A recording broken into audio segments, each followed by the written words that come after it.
تھوڑی ہی دیر بعد باجے گاجے کے زبردست شور میں ہماری گھوڑا گاڑیاں پھر سے چرخیوں والے پل کی طرف روانہ ہوئیں۔ گلسوم کے پیچھے مسکراتے چہرے تھے اور اشک بار آنکھیں تھیں۔ ایک لڑکی ودا ہو رہی تھی۔ کتنا انوکھا انداز تھا یہ لڑکی ایک گلی سے دوسری گلی یا ایک شہر سے دوسرے شہر نہیں جا رہی تھی، بلکہ ایک دنیا سے دوسری دنیا جا رہی تھی۔ پتہ نہیں اسے واپس کب لوٹنا تھا، لوٹنا بھی تھا یا نہیں۔ خوشی اور غم یوں بغل گیر ہو گئے تھے کہ ایک دوسرے سے جدا کرنا مشکل تھا۔ وادی سے نکلتے ہی ہم سب کی آنکھوں پر پٹیاں باندھ دی گئیں۔ سردار رابل ہمیں خدا حافظ کہہ کر واپس چلا گیا تھا۔ قریباً 2 درجن محافظوں کے ساتھ ہم نے گھوڑا گاڑیوں پر اپنا سفر جاری رکھا۔ سردار رابل کا حقیقی بھائی محافظوں کا انچارج تھا۔ رابل کے برعکس اس کا بھائی خاصا لمبا تڑنگا تھا۔ دلچسپ بات یہ تھی کہ سردار رابل مختصر الوجود ہونے کے باوجود 3 لمبی تڑنگی بیویوں کا مالک تھا، جبکہ اس کا بھائی عظیم الحبسہ ہونے کے باوجود ایک دہن پان نازک اندام بیوی رکھتا تھا۔ یوں لگتا تھا کہ وہ اپنے گرنڈیل شوہر سے چھو کر بھی گئی تو چکنا چور ہو جائے گی۔ شاید کسی ایسے ہی موقع کے لیے شاعر نے کہا ہے، یہاں کسی کو کچھ بھی حسب آرزو نہیں ملا۔ رابل کے بھائی سمیت تمام محافظ آتشی اسلحے سے لیس تھے۔ قریباً 2 گھنٹے گھوڑا گاڑیوں پر سفر کرنے کے بعد ہمیں گھوڑوں پر سوار کرا دیا گیا۔ سروج چونکہ بے ہوشی کی حالت میں تھی، لہٰذا اس کے لیے پالکی کا انتظام کیا گیا تھا۔ حیران کن طور پر یہ پالکی لمبوتری ساخت کی تھی اور اسے صرف 2 کہار اٹھاتے تھے۔ ایسی پالکی کو لے کر چلنا ایک مشقت طلب کام ہوتا ہے۔ گھوڑوں پر سوار ہونے کے بعد ہم اپنے سفر کے دشوار مرحلے میں داخل ہو گئے۔ میں جانتا تھا یہ مرحلہ بہت طویل ہے، شاید کئی دنوں تک ہمیں خطرناک راستوں پر گلیشیئرز کی زد میں رہ کر چلنا پڑے گا۔ ایسے راستے جہاں قدم کی ایک لغزش کا مطلب ہزاروں فٹ کا فری فال ہوتا ہے، ایک ایسا فری فال جس کے اختتام پر دردناک موت منتظر رہتی ہے۔ شام تک ہم تھک کر نڈھال ہو چکے تھے۔ ہمارے لیے خیمے لگا دیے گئے۔ اندھیرا پھیلنے کے بعد ہماری آنکھیں کھول دی گئیں۔ یہ ایک بڑا خیمہ تھا۔ اس کی 2 تہیں تھیں۔ باہر کی تہ چمڑے کی تھی اور خیمے کے مکینوں کو یخ بستہ برفانی ہوا کی کاٹ سے محفوظ رکھتی تھی۔ خیمے کے اندر لیمپ روشن تھا۔ ہمیں بتایا گیا کہ ہم اس وقت ایک بہت بڑے اور بہت پرانے گلیشیئر پر خیمہ زن ہیں۔ میں نے دیکھا کہ زری گل کا چہرہ 14ویں کے چاند کی طرح چمک رہا تھا۔ اس کے چہرے پر مسکراہٹ ہی مسکراہٹ تھی اور مسرت ہی مسرت تھی۔ چھوٹی چھوٹی آنکھیں خوشی کے مارے اور بھی چھوٹی ہو گئی تھیں۔ وہ گلسوم کو اپنے ہاتھ سے کھانا کھلانے کی کوشش کر رہا تھا۔ اس نے اپنا چہرہ اوڑھنی میں چھپا رکھا تھا اور مسلسل انکار میں سر ہلا رہی تھی۔ استاد صاحب، ایک تو یہ بڑا مصیبت ہے، ہم کو اس کا زبان نہیں آتا۔ اب ہم اس کو کیسے سمجھائے کہ اگر یہ نہیں کھائے گا تو اتنا لمبا سفر کیسے طے کرے گا؟ وہ ساری زندگی تمہارے بغیر ہی کھاتی رہی ہے، اب بھی کھا لے گی۔ زیادہ دلبر جانی بننے کی کوشش مت کرو، ویسے بھی اب یہ تمہارے لیے غیر محرم ہی ہے۔ اصل محرم تو دل کا محرم ہوتا ہے نا جی۔ آپ کو کیا پتا کہ آج ہم کتنا خوش ہیں۔ ہمارا دل چاہتا ہے کہ ہمارے پاس ایک تلوار ہو۔ تلوار؟ کس کی گردن اڑاؤ گے؟ گردن نہیں اڑائے گا جی، ہم خٹک ناچ کرے گا، ایسا ناچ کہ دیکھنے والا لوگ دنگ رہ جائے گا۔ بیٹا جی، اللہ نے چاہا تو اب ساری زندگی ناچا ہی کرو گے تم، تگنی کا ناچ۔ خوشی کے مارے زری گل کے آنسو نکلے پڑ رہے تھے۔ اپنے زخمی ہاتھ کے ساتھ ساتھ وہ ساری جسمانی چوٹیں بھول چکا تھا۔ استاد صاحب، اگر اجازت ہو تو ہم اپنی خوشی کا تھوڑا سا اظہار فرما لے۔ کہ کیا مطلب؟ کہ سب کے سامنے اظہار فرمائے گا؟ نہیں جناب، آپ غلط سا مطلب لے رہا ہے۔ ہم ایک اور بات کر رہے ہیں۔ ہمارے دل کے اندر ایک گانا اچل اچل کے پڑ رہا ہے، ہمارا دل چاہتا ہے کہ ہم آپ کو سنائیں۔ مجھ سے پہلے ہی صفدر بولا، ہاں ہاں ضرور سناؤ، یہاں کون سا کوئی غلطی نکالنے والا بیٹھا ہے؟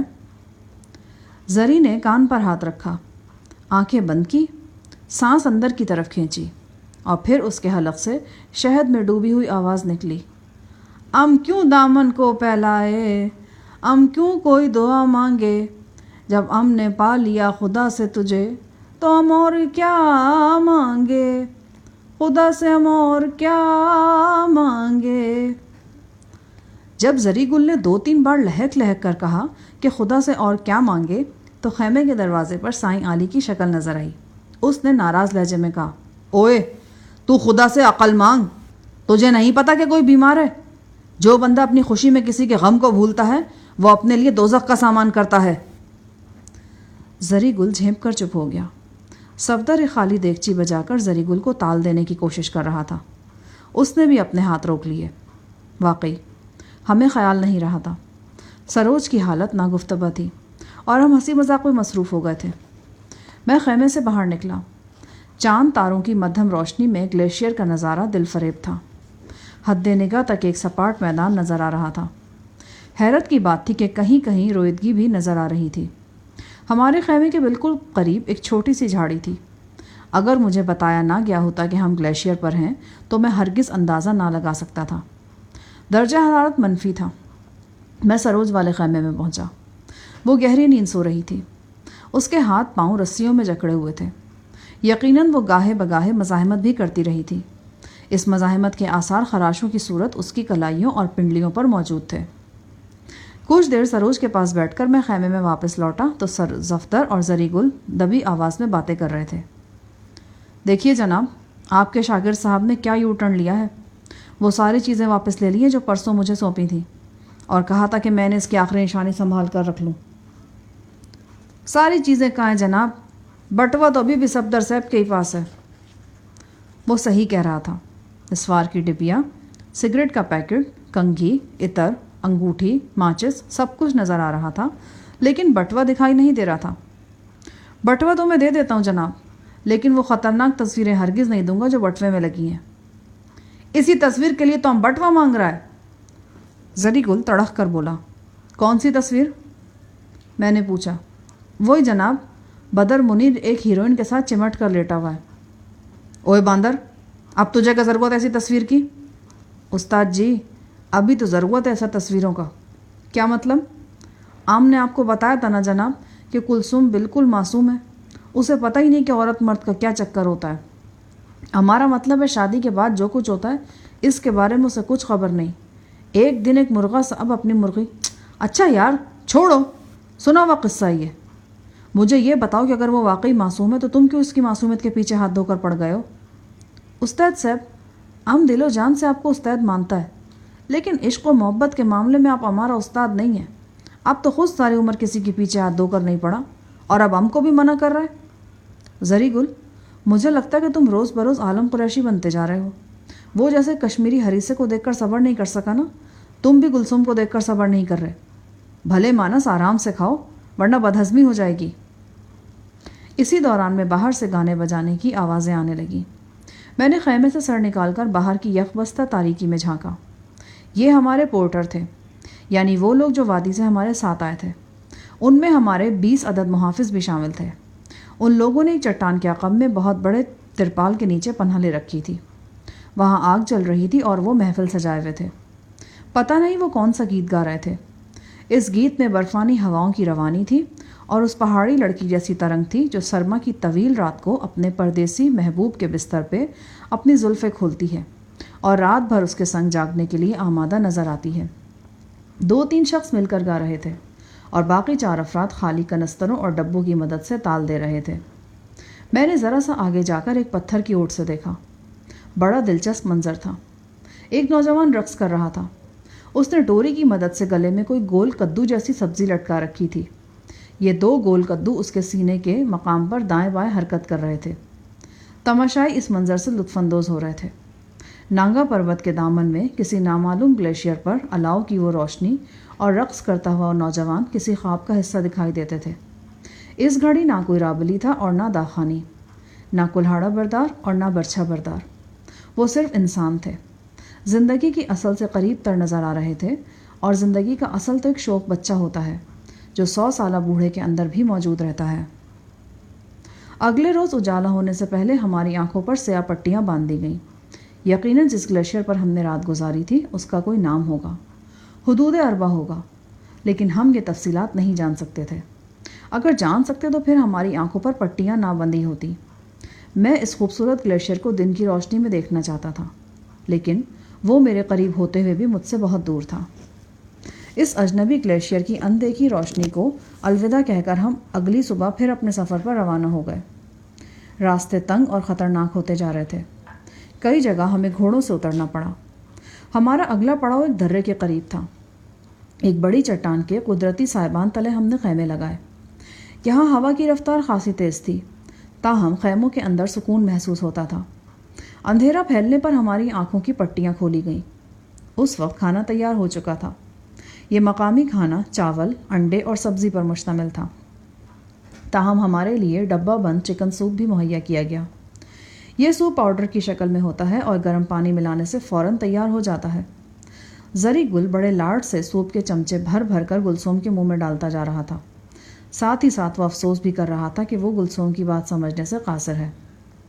صفدر نے کہا، جس بات پر تم افسوس کر رہے ہو وہی تمہاری سب سے بڑی خوش قسمتی ہے۔ اگر تمہارے اندر تھوڑی بہت بھی عقل ہوئی نا تو لڑکی کو جوں کا توں رہنے دو گے۔ کیا مطلب؟ جوں کا تو کیوں جناب؟ تم غلط مطلب لے رہے ہو۔ میں یہ کہنا چاہتا ہوں کہ تم لڑکی کو اپنی زبان مت سکھاؤ، ساری زندگی سکون سے کٹے گی۔ اس رات خیموں کی تقسیم کچھ اس طرح ہوئی کہ جان چاول کو زری اور گلسوم کے ساتھ دوسرے خیمے میں بھیج دیا گیا۔ میں، صفدر، سائیں علی اور سروج والے خیمے میں مقیم ہو گئے۔ یہ خیمہ خاصا بڑا تھا۔ سروج بدستور خواب آور دوا کے زیر اثر تھی۔ سائیں علی گہرے مراقبے میں تھا اور کبھی کبھی ایک دم چونک کر اپنے نادیدہ جنات سے باتیں کرنے لگتا تھا۔ ہمیں سونے کے لیے سلیپنگ بیگ دیے گئے تھے۔ گو یہ بیگ بوسیدہ اور میلے کچیلے تھے، لیکن ہمیں نانگا پربت کی ٹھنڈ سے بہرحال محفوظ رکھتے تھے۔ خیمے میں مٹی کے تیل کا لیمپ روشن تھا۔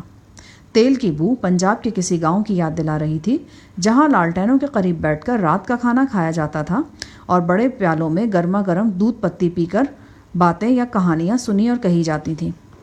پنجاب کے دیہات یاد آئے تو اور بہت کچھ یاد آ گیا جو ان دیہاتوں سے متعلق تھا اور میرے ساتھ گزر چکا تھا۔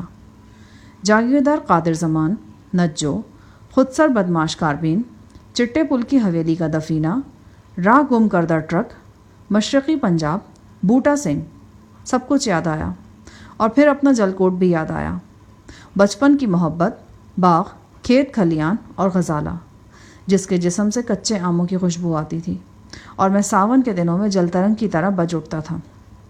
رات کے سمندر میں یادوں کی لہریں ایسے ہی انسان کو آدھا بوجھتی ہیں۔ میں نانگا پربت کے نوا میں ہزاروں فٹ کی بلندی پر ایک یخ بستہ درے کے کنارے خیمہ زن تھا، لیکن میرا تصور مجھے پنجاب کے دیہات اور وہاں کی بھینی خوشبوؤں کے درمیان لے آیا تھا۔ صفدر اور میں پاس پاس لیٹے سرگوشیاں کرتے رہے۔ میں نے صفدر کو بتایا کہ میری اطلاعات کے مطابق شیخ عاصم بھی ان پہاڑوں میں کہیں موجود ہے۔ اس کے ساتھ کچھ دیگر افراد کے علاوہ غزالہ بھی ہے۔ صفدر اس اطلاع پر حیران ہوا۔ میں نے خیال ظاہر کیا کہ اگر یہ اطلاع واقعی درست ہے تو ان لوگوں سے مدبھیڑ ہو سکتی ہے۔ کچھ دیر اس موضوع پر گفتگو کرنے کے بعد صفدر نے جان چاول کی بات چھیڑ دی۔ صفدر نے وادی میں کافی وقت جان کے ساتھ گزارا تھا۔ مجھے یقین تھا کہ وہ اس دفینے کے متعلق بات کر چکا ہوگا اور عین ممکن ہے کہ ضروری معلومات بھی حاصل کر چکا ہو۔ میرا یہ اندازہ درست ثابت ہوا۔ صفدر نے بتایا کہ جان چاول کے ساتھ اس حوالے سے اس کی بہت سی تفصیلی ملاقات ہو چکی ہے اور ایک دو موقع پر تو وہ ساری رات جاگتے رہے ہیں اور اس موضوع پر بات کرتے رہے ہیں۔ صفدر نے گاہے بگاہے جان چاول سے جو معلومات حاصل کی تھیں ان کا مختصر جائزہ کچھ اس طرح تھا۔ کئی ماہ پہلے جان چاول کوہپیما ٹیم کے ساتھ فلپائن سے گلگت آتے ہوئے انڈیا کے شہر مدراس میں رکا تو وہاں اس کے ساتھ ایک عجیب واقعہ پیش آیا۔ وہ ساحل کی طرف سیر کے لیے نکلا ہوا تھا۔ وہ ایک ایسے علاقے میں پہنچا جہاں عمرہ کی کوٹھیاں اور فارمز وغیرہ تھے۔ سپہر کا وقت تھا۔ اچانک مدراس کی دھواں دھار بارش نے اسے آ لیا۔ وہ پناہ کے لیے کوٹھی کے پورچ میں داخل ہو گیا۔ اس وسیع اور اس کوٹھی میں درمیانی عمر کی خوبصورت عورت مقیم تھی۔ خاتون کے بچے ہاسٹل میں مقیم تھے۔ شوہر شہر سے باہر گیا ہوا تھا۔ جان نے اس عورت کے ساتھ کچھ وقت گزارا۔ وہ عورت اس پر بری طرح فریفتہ ہو گئی۔ بارش رک چکی تھی، لیکن حالات کچھ ایسے ہوئے کہ جان چاول رات کے کھانے کے لیے رک گیا۔ کھانے کے دوران ان کی بے تکلفی میں اضافہ ہوا اور نوبت یہاں تک پہنچی کہ جان نے رات اس عورت کی کوٹھی میں گزاری۔ اس عورت پر جان چاول کے عشق کا بھوت سوار ہو گیا تھا۔ ایک ہی رات میں وہ جان کو اس حد تک چاہنے لگی تھی کہ اس کے لیے سب کچھ تیاگ دینے پر آمادہ ہو رہی تھی۔ در حقیقت شکنتلا نامی اس ہندو عورت کو جان چاول میں اپنے بچھڑے محبوب کی جھلک نظر آ رہی تھی۔ وہ آوگان کے نظریے پر بے تحاشا یقین رکھتی تھی۔ اس کے دل میں یہ خیال جاگزی ہو گیا کہ جان چاول اس کے سورگواشی محبوب کا دوسرا جنم ہے اور بھگوان نے ایک طوفانی رات کے بہانے ان دونوں کو پھر سے ملا دیا ہے۔ یہی پختہ یقین تھا جس کے سبب اس نے آنن فانن اپنا سب کچھ جان چاول پر وار دیا تھا اور اب اس سے بھی آگے جانا چاہ رہی تھی۔ ممکن تھا کہ حقیقت حال وہ نہ ہوتی جو وہ بتا رہی تھی۔ بہرحال جو کچھ بھی اس نے جان کو باور کرایا وہ یہی تھا۔